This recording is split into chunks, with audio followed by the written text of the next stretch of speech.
Now let us discuss that how we can model the load in the presence of the harmonics. We know that the impedance of an RL circuit, series RL circuit, is given by this expression. So the reactance XL is the function of frequency. XL is equal to 2 pi f into L. So if your frequency changes, the XL will get changed. So in the presence of the higher frequencies or multiple of your fundamental frequencies, which are called the harmonics, so your inductive reactance will be represented by the product of H into XL, where this H is the harmonic factor and is defined as the ratio of the harmonic frequency with your fundamental frequency.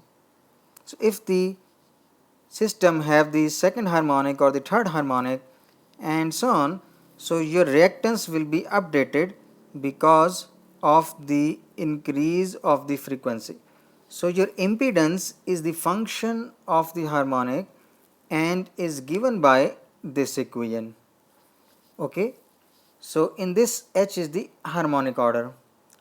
Similarly, your capacitive reactance is the function of the frequency, that you can see over here, that if Xc is the reactance is at the fundamental frequency, then at higher frequency order at H, the Xc will be calculated as Xc divided by H, where H is the harmonic order.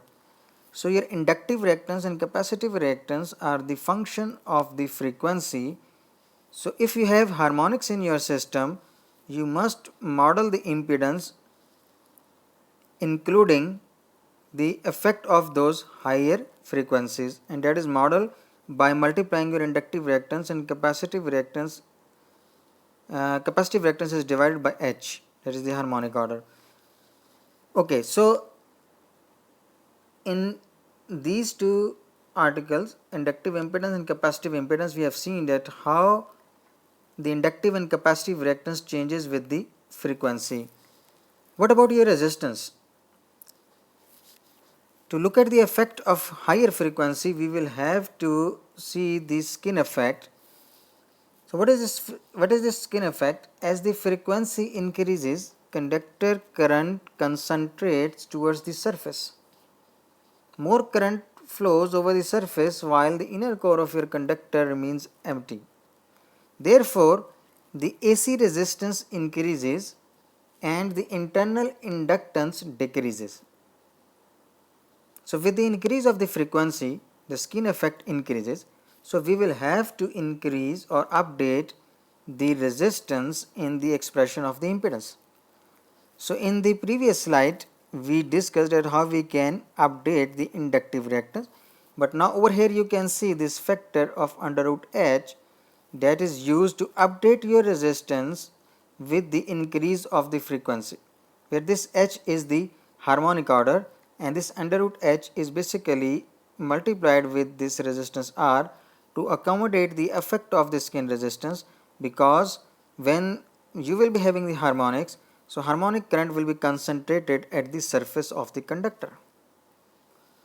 So some researchers model that increase in the resistance by multiplying the resistance at fundamental frequency with under root H, that will be the resistance at the higher frequency. Some researchers model it by taking this term as a multiplier 0.6 into under root H. Basically it depends upon the conditions. Okay, for transformer, the impedance at higher frequency is given by this equation. Impedance is H times R plus Jx. In the transformer, the resistance is also updated by the factor of the harmonic order. At higher frequencies, the AC resistance increases because more current is concentrated at the surface. The AC current is concentrated at the surface of the conductor. The generator is modeled with the generator impedance is modeled with the help of this equation. This is the square root model of the resistance. Square root model means that harmonic under root is multiplied with the resistance to calculate the new resistance at the higher frequencies. Similarly, your transmission lines are usually modeled with the help of this equation, that your impedance of the transmission line is updated in the presence of harmonic by the factor of under root h. Your inductance and resistance both are multiplied by the under root h. While in the case of generator, the reactance is simply multiplied by h, as we have discussed earlier, and the resistance is multiplied by the under root h. Okay. Now we have seen that how we can define the impedance in the presence of the harmonics. Now we are going to discuss how we can model the load in terms of resistance and inductance, parallel combination of the inductance and the reactance if P and Q of the load is specified. So if P and Q of the load is specified, the load can be modeled with the parallel combination of Rp and Xp that you can see over here. So in this, the resistance is calculated using the active power, that is P, and the reactance is calculated using the reactive power demand of your load. Okay. So Rp in this case, this resistance is calculated by looking at the square of the voltage divided by the divided with the active power. So Rp is given as this Rp V square by P, and this Xp is calculated using this expression V square by Q. So if we know the P and the Q of the load, then you can model it with the help of an impedance. That impedance will be given by this equation, that is nothing just the parallel combination of Rp and Xp, because your load is going to draw some current.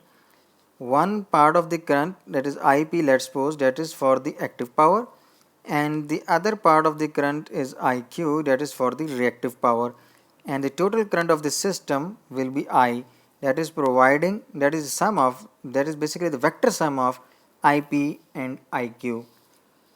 Okay, so when Rp is the load resistance in ohms, you can calculate this Rp with the help of this equation, and Xp is the load reactance in ohm, so Xp is calculated with the help of this expression. There are many variants of this model, because this does not accommodate the effect of the harmonic. This is just for the fundamental frequency. The information of P and Q is given and the voltage is given, and we are modeling that load with the help of this circuit. Okay.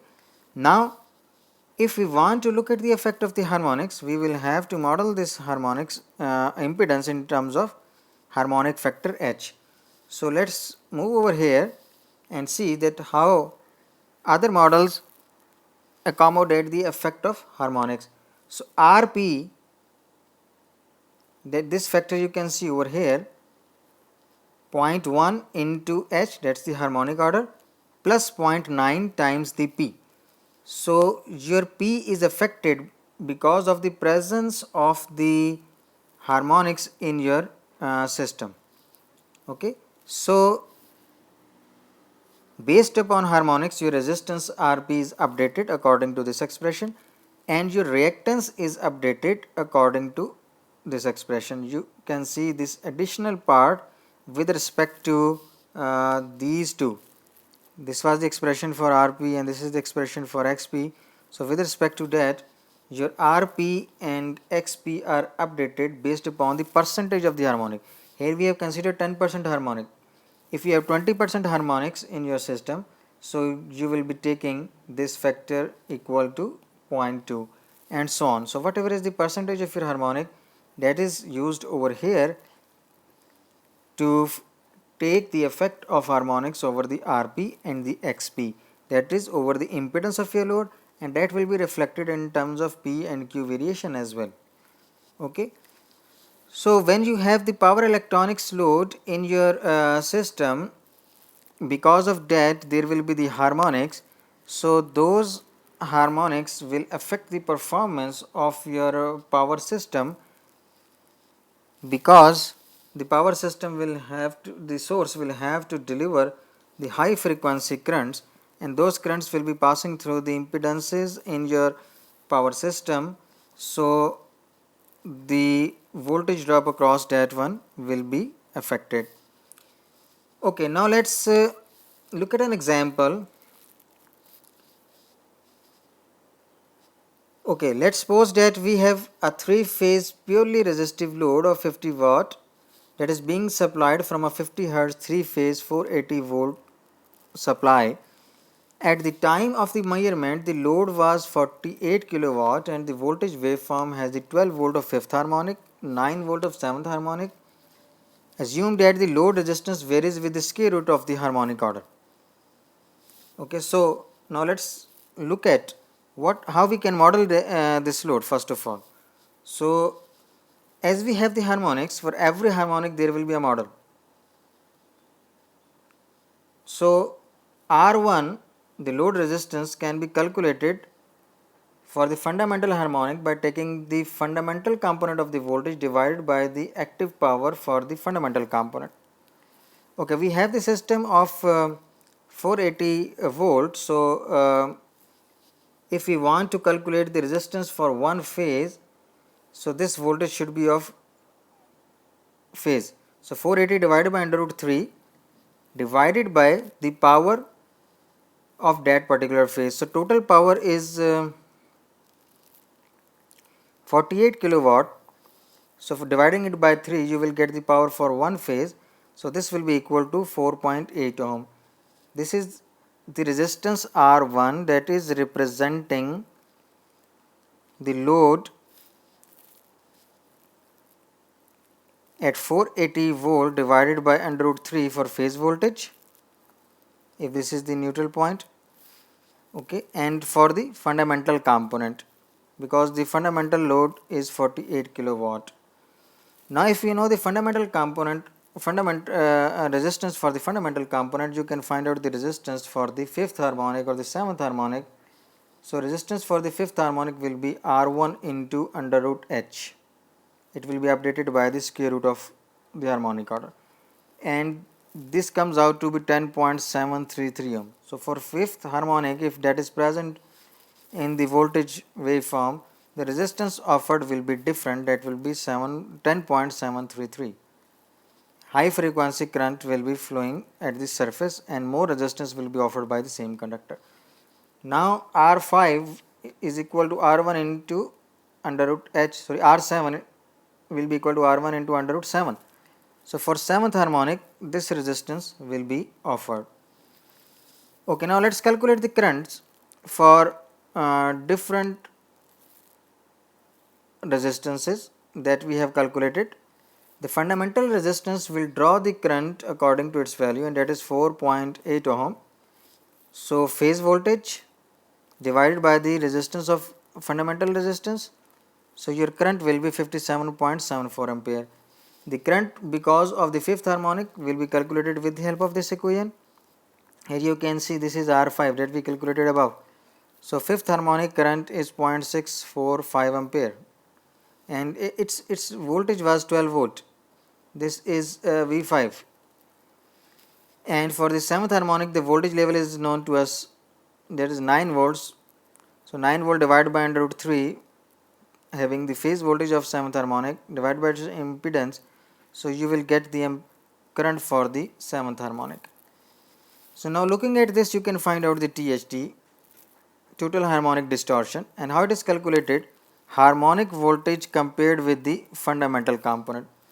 So there are two harmonics over here, the 5th harmonic and the 7th harmonic.